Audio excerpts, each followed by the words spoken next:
Good day everyone, I am Arjames Gablinas Lapiceras and today I am going to tackle about socio-emotional development of primary schoolers. Okay, when we say socio, this is related to the society. It means it is how we build our relationship with others. It is how we create our connection with others. And when we say emotional, it means how a person expresses his or her feelings towards a situation. So in this topic, we will focus on how the primary schoolers socialize and express their common feelings. Alright, let me read first the learning outcomes. First, identify the different characteristics of primary school age children in this stage of development. Second, discuss the different factors that affect the socio-emotional growth of the primary schoolers. Introduction. Primary schoolers belong to the fourth stage of Erickson's psychosocial stages. Here, children have to resolve the issue on industry versus inferiority.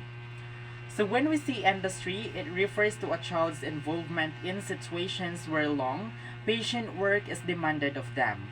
So children here learning the feelings of success, achievements academically or socially. It means kung makakuha og A+ nga grado ang usa ka bata or ma-top 1, even makadaog siya sa contest, of course mahappy siya. Maka-feel siya satisfaction sa iyahang nabuhat. Inferiority, the feelings created when a child gets a feeling of failure when they cannot finish or master this schoolwork. So inferiority, the counterpart here is kind of like having the feelings that you don't have the talent to succeed, or you don't have the skills, or you don't believe in your ability.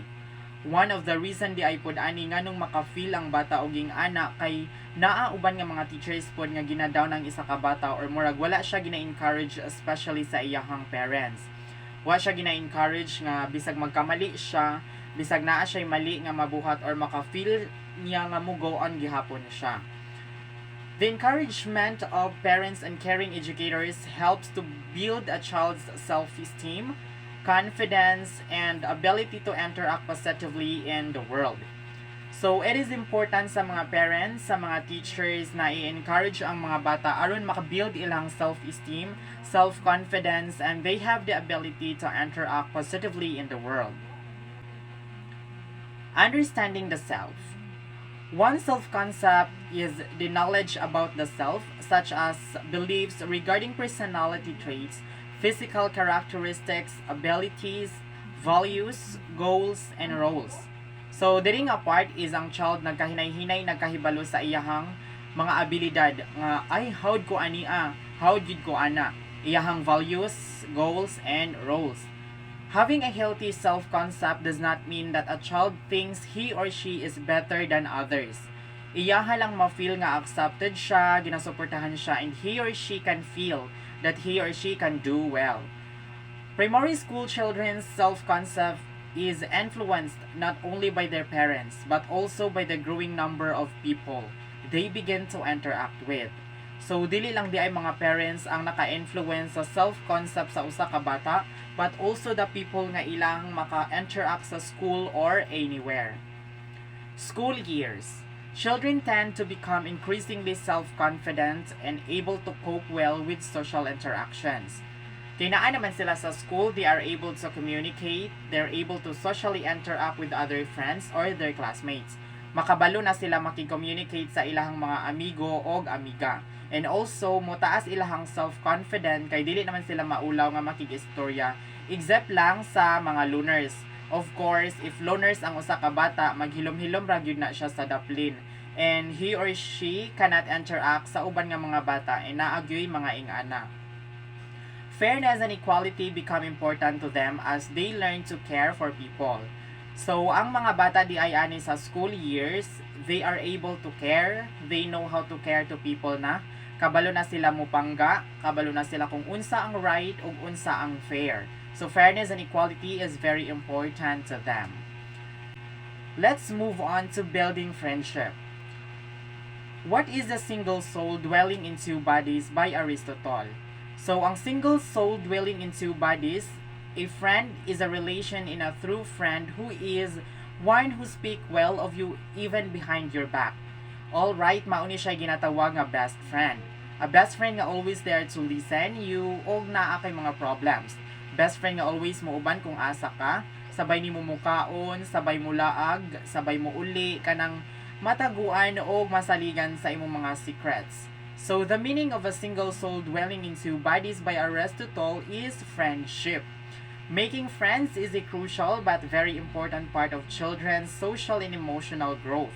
As soon as they are able to walk and talk, they will tend to show natural inclination to be around other children. So making friends daw is a crucial. Kabalo na jutaan na, even karon nga panahon lisod mangita og true friends, most especially kung dili siya akma sa imong standards. Pag dili nila feel nga belong nila that person, dili siya na sila makighalubilo. And children during this stage most likely belong to a peer group. So what is peer group? Peer groups are characterized who belong approximately to the same age group. It is found along the stages of children through adolescence. So in this stage, dili na ka makahalubilo ang atong ginatawag nga barkada. We know nga ari gyud ta padulong no sa barkada sa pag once na ana siya sa school or bisan asa. But for children until the age of 7 or 8, they think of themselves more than others. Kung mutungtong na sila sa edad nga 7 above, ma-feel nila nga mas labaw pa sila sa uban. In mao na siya ginatawag nga mga batang garboso. They may play well with groups but may need some time to play alone. Basta once nga dili ninyo sila masabayan ilang gusto, dili siya na sila like mag-iya-iya na sila duwa. Before, I feel this kind of situation, like if dili na ko feel ilang mga gusto, I prefer to play alone na lang. Kayo gipugos akong self to play with them, at the end, baliwalaon ra gihapon. Tungod kay taas sila paglantaw sa ilang self na dili gid kabilong sa ilaha. Primary school children prefer belong to peer groups of the gender. Many children will use their surroundings to observe and mingle with other children. Some will see this an opportunity to make friends while others remain a bit loner. Alright, naagi uban nga mga bata no nga himay kada kaayo pero naapoy dili. Kasagaran sa mga bata mag-observe first sa ilang surrounding before they mingle sa uban nga mga bata. And if they already see where they belong, opportunity na nila nga makakita og mga friends samtang ang loner is sige ragtambay sa kilid, it's because they prefer to be alone. Let's proceed to antisocial behavior. When children poke, pull, hit, or kick other children when they are first introduced, it is fairly normal. Why? Remember that children at this stage are still forming their own world views, and other children may seem like curiosity that they need to explore. So naay uban nga bata nga manipa lang og kalit kay they are curious. Wala sila kabalo pod kung unsay mahitabo kung manipa sila, mangbera sila og buhok, unsay mahitabo kung ilang sipaon ng usa ka bata. So wala pa kayo sila background kung unsay consequence sa ilahang ginabuhat. And as a teacher or a parent, imo siya i-guide and explain them nga that kind of behavior is not good. So parents and teachers can help children make friends. You can consider the following. First, expose the children to kid-rich environment like playgrounds or park. So if you want your children to have some friends, muadto kag play park, playground, kung asa pa'y suruyanan sa inyong lugar, dadon inyong mga bata to socially interact with other children. Next, create a play group in your class and let the children mingle with their classmates. So, is it a very important po di ay if you're a teacher nga magbuhat og group activities para malingaw or makamingle imuhang mga students with each other. Next, when your children hit other children, remind them that their behavior hurts others. And also, is it important to discipline your child? If you're a parent, kung nakasakit imong anak, you need to tell that hurting others is not good and teach them in a good manner.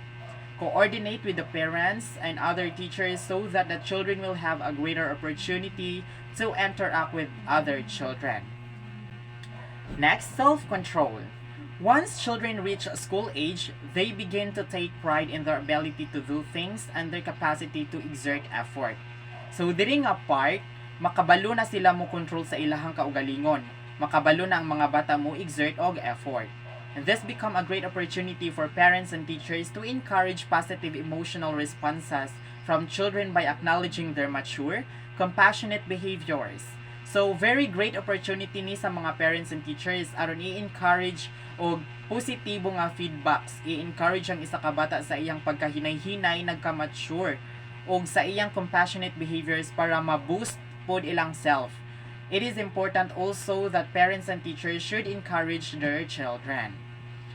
So let's move on to implications to childcare, education, and parenting. Primary school children's socio-emotional competency should be viewed in the context of the child's developmental age. Healthy care providers, teachers, and parents should be able to first, gain understanding of their child's socio-emotional strengths and weaknesses by observing the child's behavior at home. So, it is important sa mga ginikanan, sa mga maestra-maestro nga mahibal-an nila kung unsa ang strength ug weakness sa usa ka bata. Second, work collaboratively with the child's parents and healthcare provider to expand one's insights on the child's development. And also, if you are a teacher, you should work collaboratively with the parents or healthcare provider aron mailhan ninyo kung unsa na ang development sa bata. Naga-develop ba ang utok sa bata or wala? Ana siya ka-importante. Next, provide a supportive setting where children have opportunities to practice emotional regulations and social skills with peers. So, give your children opportunities to play with other children. Give children activities when they can practice taking turns, sharing, and playing cooperatively. So, if you're a teacher, you can have some activities nga maka-cooperate ang imong students tanan. Next, be a role model of healthy emotions and expressing these emotions appropriately. So, if you are a parent, a teacher, or a healthcare provider, of course, imong buhaton kung unsa ang tamang emosyon. Imuha sa ipakita nga ikaw ang role model sa usa ka bata, and of course, you will show them the right emotions ani nga sitwasyon ug unsa ang saktong buhaton ani nga situation aron pud ila nga makuha sa imuha ug sakto sa bilang makatunan sa imuha. And lastly, demonstrate calmness and staying in control of one's own feelings. So, kailangan na ay mahibalan ang bata kung unsaon pagkalma, unsaon pagkontrol ang ilang kaugalingon. So, dapat ikaw as a parent, a teacher, makatudlo ka or imuhang maipakita sa bata kung unsa ang tama nga way para mo kalma o unsa ang tama nga way para i-control ang emotions. So, we are done with our discussion. Any questions about the socio-emotional development of primary schoolers? Alright, Nan, so far, but before I end up, allow me to share a short video for you to fully understand about my topic. One's self-conception is the knowledge about the self, such as beliefs regarding personality traits, physical characteristics, abilities, values, goals, and roles. Having a healthy self-concept does not mean that a child thinks he is better than others. It means that he likes himself, feels accepted by his family and friends, and believes that he can do well. Primary school children's self-concept is influenced not only by their parents, but also by the growing number of people they begin to interact with, including teachers and classmates. Children have a growing understanding of their place in the world. They already know that they can please their parents and teachers. They are comfortable and show confidence in doing things they are good at, but also show frustration in things that they find difficult.